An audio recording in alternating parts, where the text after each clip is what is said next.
I'm Mike Wood of the MHE Sports Network, talking with head football coach Tim Holmes of the Carolina Phoenix Women's Professional Football Team.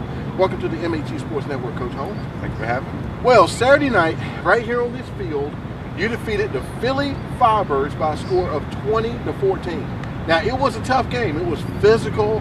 I mean, I saw some slobber knockers all over the field. It's the kind of football game that I like. Tell us about the game. It's kind of, we had talked about before what we expected. They came in, they were playing for their playoff lives. They were ready to go. We know us, they know them, that kind of thing. Familiarity breeds contempt. And we kind of played like moving chess. There was a point, counterpoint, and like you said, it was a lot of hard hits, physical football game. I think in the end, why we ended up winning that game was because I had them scouted a little bit better, and we have a little bit better athletes. And that's just kind of how it was. I'll leave all of that to them. That's where it really won the game for us. Yeah, because they came out in that first period, they scored 7 points, well, they scored 6 points. Then they got an extra point on the pass play to the outside. The young lady made a beautiful catch and run. Yes. It's just one of those things where it just happened. And then the defense stiffened up as, well, they didn't score anymore. And then your offense started picking up, especially your running back. Tell us about, you had a bruising fullback that I absolutely love because she left destruction in her wake.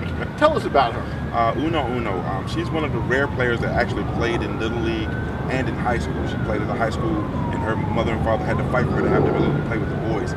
So she's played football for probably 15 years now. So she's been around the game for a while, and we call her Uno, affectionately. Maria Rivera is her name, and she is physical. She believes in the physicality of the game, kind of the way we teach it, and she has a lot of fun running over people. The funny thing, if you talk to players on the field, you can hear her laughing while she's on the field actually hitting people. And yeah. She enjoys it. I could hear it. I'm up here taping the game, and I could hear it. And the young lady that was filming the game, I said, "Is she laughing?" She was really it jumped up, happy, clapping. Over here on this sideline, she had a tremendous hit on a special teams play, and it just took out 3 people. Yes. So, and she was laughing about that. Yeah. I heard her giggling all the way up to where I was. Well, another thing that I noticed that was real special was you honored the players who have previously, played for the Phoenix and retired and moved on, like I think it was 14 or 15 of them. And they all came back, they were all here, they were all happy, they all helped in some capacity with the football program, which shows a tremendous desire and a love for what they do, which is a testament to you and the organization because it's a family. So tell us about those young ladies and what they actually mean to this program. Well, you have to have a little background. We started out before, there was about 30 ball players when I very first got introduced to this. And due to some prior ownership, some stuff bordering on negligence, it got snatched away from them. So the 16 that remained, who were the 16 we have here, I told them if they put together a team that they owned it, I would be their coach.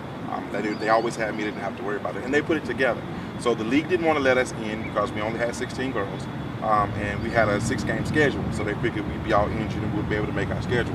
And I said, you guys don't know me and how I teach, and you don't know the heart of these ladies because I've coached them. So just give us the opportunity and we'll go.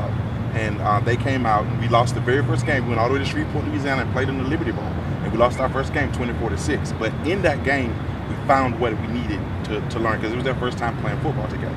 So I told them in front of the league owners and everybody else that they listened to me and they stayed together and we built this family unit that I've been talking about, that they wouldn't lose another game. And we finished that season 5-1.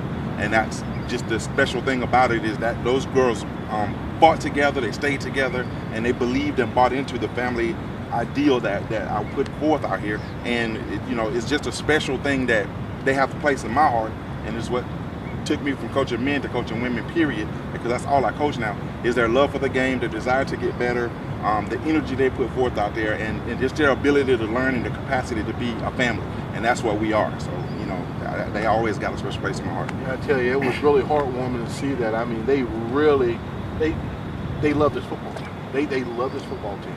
Now let's move on to the playoffs. Now, you finished that with your regular season. Mm-hmm. That season is gone. Now the new season starts, okay? So coming up on June 30th, you're playing right here, your first home playoff game. You're playing the Arlington Impact right here. Tell us about what you know about Arlington. Arlington is a new team in formation. They have several players that have played football before, so they have some experience, but it's their first year together. and they've I think they're 5-2. I want to say 6-2. Sorry, 6-2, and so they've had a good season. They're physical as far as matching up to how they play the game. They run a traditional split backfield with a tight end and 2 wide receivers, and I haven't seen them change any of that on film. They have one running back that's extremely athletic, I'll call her. She's quick, but if you can get to her while she's in the backfield, and she runs hard. But I think that's the person that we have to key on to stop. The quarterback's number 8. We tell she's new to the game, still learning how to read defenses. So there's some places that we can take advantage of it there. I say we are washed probably on special teams. Their defense is really good, so we're going to have to be on our P's and Q's. So I look for another game just like you saw last week. It's going to be physical.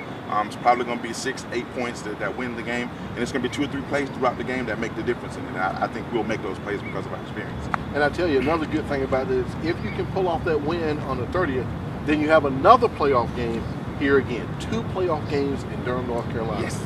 Unheard of. Yes. But it can be done. Mm-hmm. Well, Coach, good luck to you, and thank you for appearing on the MAT Sports Network. Thank you.